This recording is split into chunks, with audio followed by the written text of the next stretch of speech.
Hello everyone, Adam here with P3. Just want to do a little quick video on banana tree. So I'm going to rotate the camera around to the banana tree that I have, and I'll explain some things and what I've learned.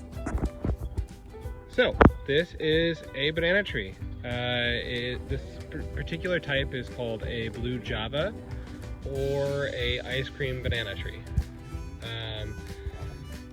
It's called blue java because when it ends up having banana fruit, actual fruit, the bananas themselves have a bluish tint instead of a unripe green tint.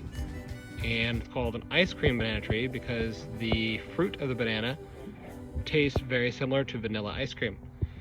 So you can see why I'm very much looking forward to when this actually gives me some fruit.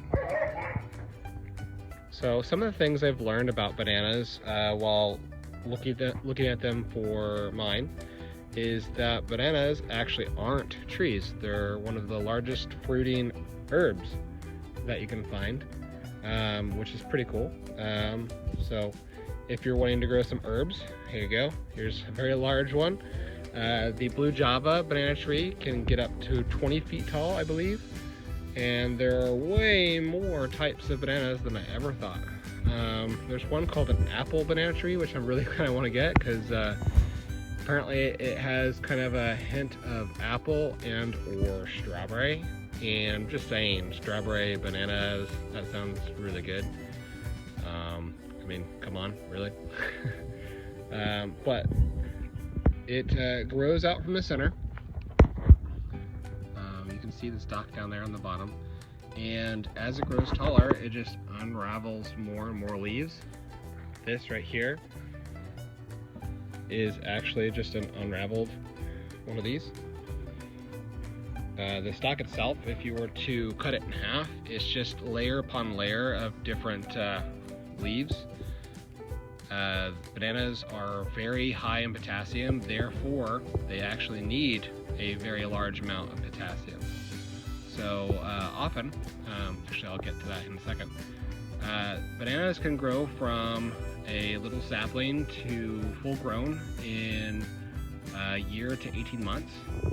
So you can get its full height in just a little over a year. Once it goes to that full grown state, that's when it will produce fruit. This center stalk will actually end up growing into the flower, and from that flower, which is actually pretty large, it will create the hands and or the rows of bananas. A average banana tree can do about, I think it was 9 to 15 hands, so around 240 bananas. So that's kind of crazy if you think about it. I think I was watching some videos that was saying it was like 65 pounds of bananas in one go. So that's pretty awesome. I don't need that many, but definitely like to share, so that's pretty cool.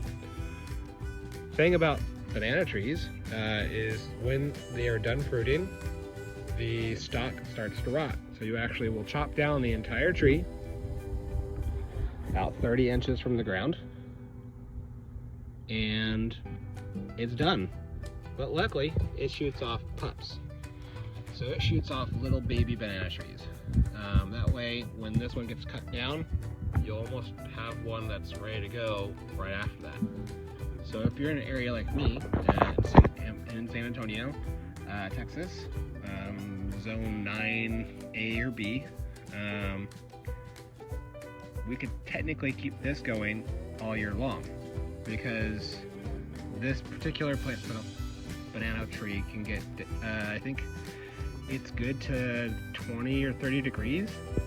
Not that it likes that, but it can survive that as long as its roots stay good. And I think that's really cool because I can let this grow wider. I can let it keep on growing pups over and over and over again. I can pop these pups off and give them as gifts or plant them somewhere else in the room, or the room, in the yard, or I can just keep it going, and it can just have endless supply of bananas, which is it's pretty cool. But something that I have been reading about is I've seen a lot of people that will do banana peels and they'll set them in water for a long time, and they'll use that water to help fertilize their gardens.